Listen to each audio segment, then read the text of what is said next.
yantoq ichsam allergiyam yo'q bo'lib zo'r bo'lib ketaman deb holati og'irlashib bemorlar qabulimizga kelmoqda. Do'stlar, allergiyani yo'q qilishda yantoq foyda berganda bizda ham yantoq yozib o'tirgan bo'lardik. Ya'ni shifokor allergologlar ham faqat kelgan bemorlarga nima qilamiz qiylanib? Yantoq damlab iching, yantoqni iching deb biz yozib bergan bo'lardik.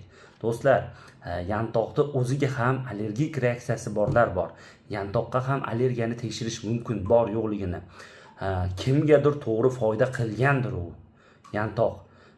Lekin hammaga ham foyda qiladi degani emas. Ayrim holatlarda bemorlarda allergik reaksiyalar o'zini vaqti bo'ladi, o'tib ketish vaqti.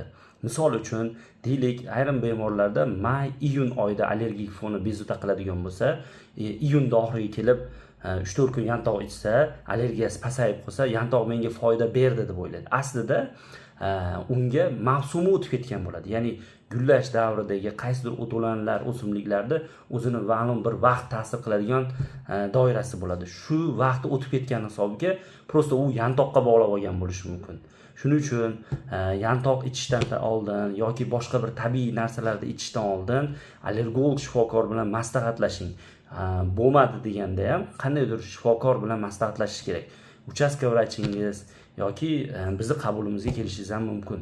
Hozirgi paytda yantoq ichib og'ir allergik reaksiyalar berib kelgan bemorlar bor. Oddiy bronxitda astmaga o'tib ketgan bemorlar kelyapti yantoq ichib. Shuning uchun yantoq ichishdan oldin shifokor bilan maslahatlashing.